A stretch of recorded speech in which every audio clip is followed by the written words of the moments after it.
Tercer bloque ya de Plural. Hoy teníamos armado un programa, lo estuvimos trabajando el fin de semana, y por supuesto que esta información de la muerte del Papa Francisco nos cambió el eje a todos los medios, a todos los programas. Vamos a hablar, ¿por qué digo esto? Porque vamos a hablar con el profesor, con el economista Darío Ochoa. Lo invitamos hoy para hablar de economía, pero también queremos introducir este factor noticioso del día porque también tiene una incidencia y también tiene un impacto en la economía, ¿no? Darío, bienvenido. Bueno, muchas gracias por invitarme. La verdad que venir a las 9 de la noche, digamos, un día muy difícil como argentino y como cristiano también. Claro.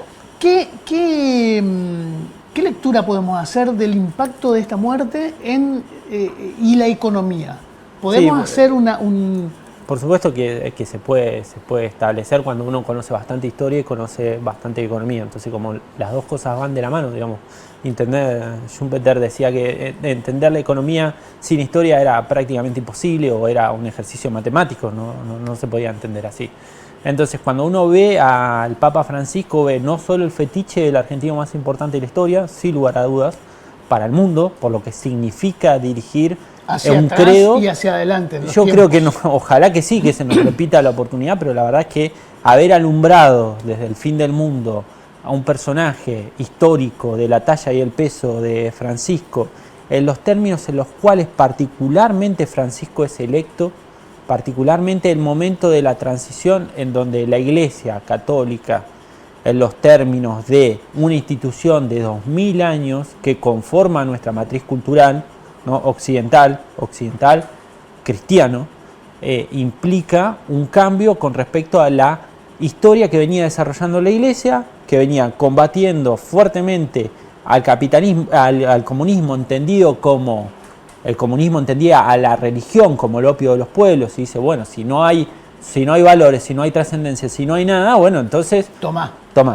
Tenemos a Pío, tenemos a Juan Pablo II fuertemente, después lo tenemos. Y después hay una transición en donde vos tenés a Benedicto, que es un papa particular que abdica, porque Benedicto significaba la muerte cerebral de la Iglesia, en tanto en cuanto no podía dar cuenta del nuevo enemigo, que es el nihilismo capitalista consumista, en la cultura del goce, en la cultura del sálvese uno mismo, en la cultura del descarte, en la cultura del individualismo y de ningún sacrificio. Si el cristianismo es una simplificación que es amar a Dios y amar al prójimo, y amar al prójimo es amar a Dios, entonces la cultura del descarte y el globalismo financiero con su matriz cultural de goce y nihilismo y extremo individualismo no tiene absolutamente nada que ver con los valores cristianos. Entonces ahí se choca de bruces y tenemos al Papa que tenemos, porque el Papa que tenemos es el producto original de una región de descarte. América Latina, la región del descarte, Argentina en particular, genera teóricos, ¿no? como Dussel, ¿no? teóricos de la talla de Dussel que pueden explicar una cosmovisión particular. Entonces es obvio que la apuesta de ayornamiento intelectual de la Iglesia es el Papa Francisco, porque su cuadro funcional y además político más interesante que tiene en ese momento. Por eso Benedicto tiene que renunciar, porque no tiene en Europa no hay nada que pueda dar respuesta a la situación y a la situación particular de la Iglesia Católica y del credo de miles de millones de habitantes de esta tierra. Entonces, el Papa Francisco realmente es una pérdida en los valores cristianos y los valores que se vienen impulsando. Fíjate que hasta el propio Trump hoy señala lo que implica eso, ¿no? Digamos, porque Trump también está en una lucha con el capitalismo financiero, si se quiere. Darío, me dejaste pensando en 20 frentes. Entonces, así como la llegada de Francisco a la Iglesia, al papado, de alguna manera reconfigura el escenario económico global, ¿su muerte cambia? ¿Cambia ese escenario? Vamos a ver cómo resuelve la Iglesia Católica continuidad o ruptura con respecto a lo que fue el Papa Francisco y esa coalición, digamos, que lo lleva al poder del Vaticano.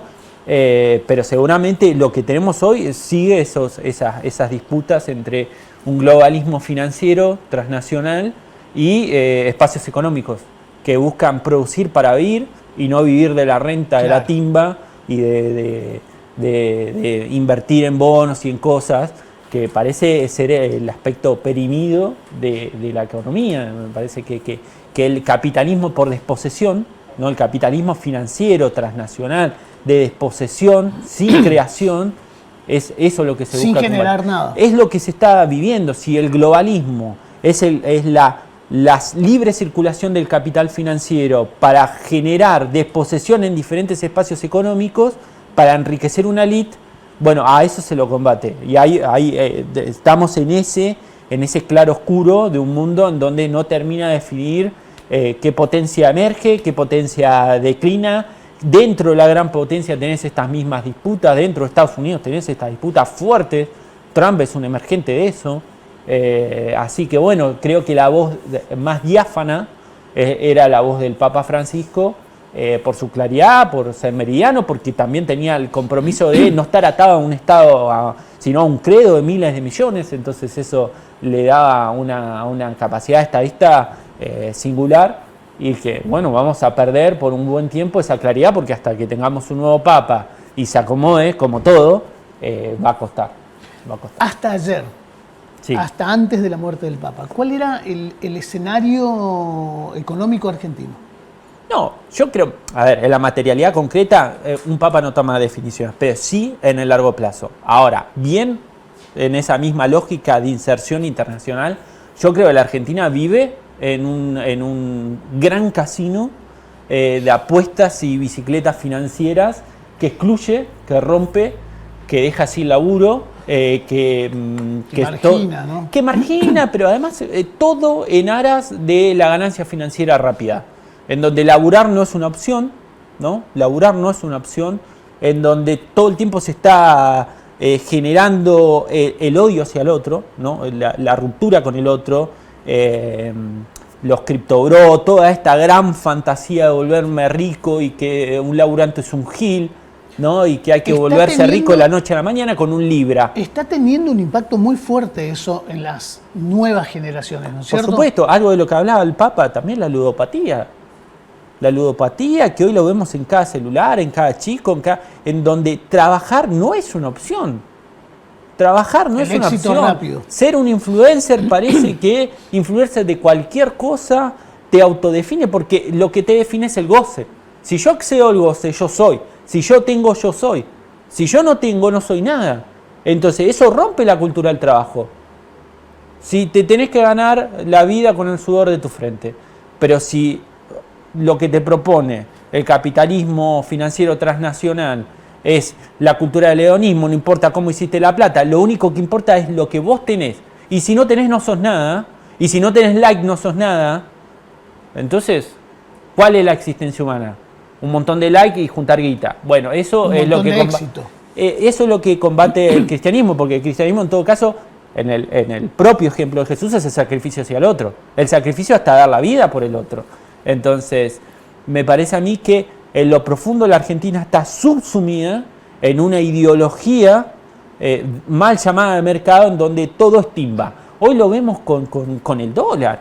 Hoy ves un esquema en donde Miguel Bogiano, hijo de un juez de la Corte Suprema echado por corrupto, que es asesor del presidente de la República, dice: es el momento de vender los dólares y sumarse al carry trade, sumarse a la bicicleta financiera. Un asesor del presidente te dice: no labures, dedicate a timbiar, hacé tasa.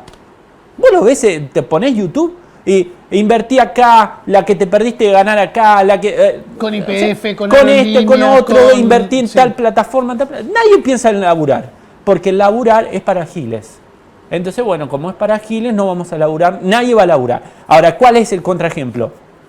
Yo no soy amante de los chinos, no me gusta el modelo chino. Ahora, los chinos llevan la delantera porque laburan, porque producen, porque generan, no porque se dedican a la timba. Claro. ¿Por qué? Porque han logrado disciplinar al capital financiero. Cuando pasó, por ejemplo, lo de Evergreen, una constructora que iba en el mismo sentido que la crisis subprime en Estados Unidos. En Estados Unidos, ¿saben cómo se lo solucionó? Se le dio un vagón de guita, todos contentos, bono para los CEOs que fueron unos irresponsables en términos de mercado. En China, la mitad de esos CEOs no los encuentra nadie. Digamos, el poder político, los muchachos, ya sabemos lo que deben haber hecho los chinos con ellos. Y la otra parte la disciplinaron. No es que hicieron pagar a toda la sociedad las malas decisiones de 4 magnates. No, muchachos, ustedes fueron literalmente, hasta físicamente seguramente claro. Fueron. Entonces, ¿cómo al final del día vos posicionás la matriz productiva de tu país? Nosotros nos estamos sumando, ¿no?, al capitalismo financiero para básicamente endeudarnos hasta acá, para después dedicarnos a regalar por los papelitos de colores que nos metieron, que son los dólares, que cada vez son más papelitos de colores porque no los quiere nadie en el mundo se está desdolarizando.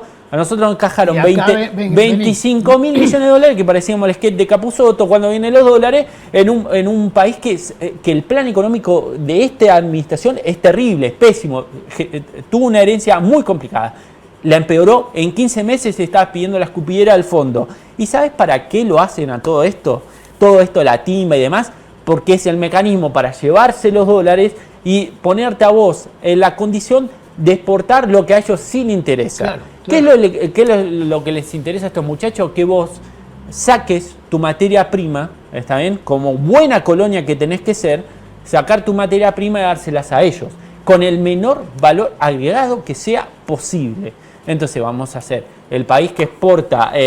por 2 mangos. Que exporta por 2 mangos porque tiene que ver también con una crisis intelectual de nuestra élite. En la media global, ¿sabes cuántos de las élites globales tienen título de doctorado? 5 de cada 10. ¿Sabes cuántos hay en la Argentina de la élite? El 50% de la élite económica es doctor. Doctor posta, doctor como los abogados que se hacen llamar doctores pero no son doctores, o los médicos que se hacen llamar doctores pero nunca hicieron un doctorado, sino doctores que hacen un doctorado, ¿no? Porque para que la gente lo sepa, tenés título de grado, tenés un magíster y después tenés un doctorado. Tampoco te lo da un amigo como Bertie Venegas Lynch en un garage. Entonces, básicamente estos muchachos que sí tienen doctorado, en el mundo 5 de cada 10. ¿Sabes cuántos en la Argentina? No. 1 de cada 10. Entonces yo hace mucho tiempo me llamaban a un programa, también en un canal colega, y me decían, ¿cuál es el problemario de la Argentina? Casi como Vargas Llosa, ¿cuánto se jodió la Argentina? Claro. Entonces, ¿ustedes quieren ver la decadencia argentina? Fíjense a Pinedo Abuelo y al Pinedo actual. El Pinedo Abuelo es un tipo que hace el plan Pinedo, que dicho sea de paso lo toma Perón. Y era un tipo brillante. Desde la periferia del mundo logra ver el resultado de la Segunda Guerra Mundial y hacia dónde se tenía que alienar la Argentina y qué tenía que hacer la Argentina, que era industrializarse. El Pinedo Nieto habla con una papa en la boca y no se entiende qué corno está diciendo. Y de economía no sabe absolutamente nada. Lo único que es un gorila hecho y derecho, que lo único que repite son estupideces. Todo el tiempo. ¿Está bien? Consignas. Entonces, no es capaz de verbalizar un plan parecido al del abuelo. Entonces, esa es la denigración intelectual de nuestra élite. Y nuestra élite industrial, que supo ser, por ejemplo, Paolo Roca, ¿no?, de Techín, que supo hacer a Techín grande a partir de Somisa, después se sumó al capitalismo especulativo. Un capitalismo no solo especulativo, sino de desposesión. Primero desposeyendo al conjunto de los argentinos de Somisa, choreándoselo con el menemismo. Y ahora se reconvierte, viendo que no puede, a ser un productor de materia prima. Involuciona. Ya no hace siderurgia, acero, aluminio, no hace más eso. Lo que hace el tipo es ponerse Tecpetrol, encajar un tubo en el suelo, sacar petróleo, subirlo a un barco y chan, se acabó. Entonces, ese es el país que estamos viviendo. Entonces, cuando la gente se pregunta, ¿por qué este país no avanza? Bueno, lo que está pasando es que vivimos atravesados por la cultura de la renta fácil. ¿Para qué me voy a poner a hacer acero si puedo hacer esto mismo y llenarme de guita? ¿Y cómo garantizo yo llenarme de guita? que la nafta esté a precios históricos carísimos en la Argentina para que quede saldo exportable. Claro. ¿Y cómo hacemos que los argentinos aguanten eso? Le encajamos un montón de deuda y que tengan que conseguir los dólares exportando, muchachos. ¿Y qué hicimos con la deuda? Nos la fumamos en carry trade, para eso trajimos al Toto Caputo. Entonces, esa es la degradación argentina. ¿Qué pasó? Te digo un dato más y con esto cierro. Pasó en la década del 60 a explicar la mitad del PBI industrial de América del Sur a ser hoy el 17% del PBI industrial de América del Sur. Entonces, ¿a vos te parece que un país como la Argentina merece tamaña indignidad? Tamaña indignidad al país. Yo veía tu mapa con la Argentina en el centro, teniendo en cuenta a nuestra proyección antártica, a nuestras Islas Malvinas. ¿Nosotros merecemos tal indignidad? Déjame decirte que no, en tanto y en cuanto nosotros compartamos siempre que no se puede vivir descartando cristianos por ahí. No se puede vivir en esta situación timba vergonzante. claro. Hay que cruzar la vereda de acá para ver cómo te pega la timba. Cruzar la vereda, anda a un barrio y te vas a dar cuenta que la timba pega. Que la timba es, como dijo González Ají, la deuda es como la droga. Bueno, nos están rompiendo la cabeza de nosotros, de las futuras generaciones, a base de timba para que se la lleven 4 sinvergüenza. Entonces, acá lo que va a terminar pasando con este esquema, y nos vamos a acordar del Papa Francisco, que vamos a descartar a un montón de personas.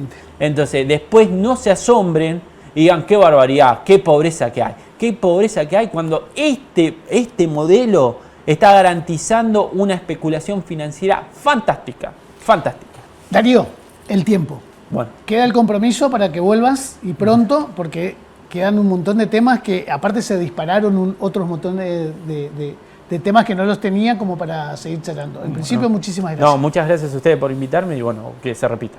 Así, el compromiso. Dale.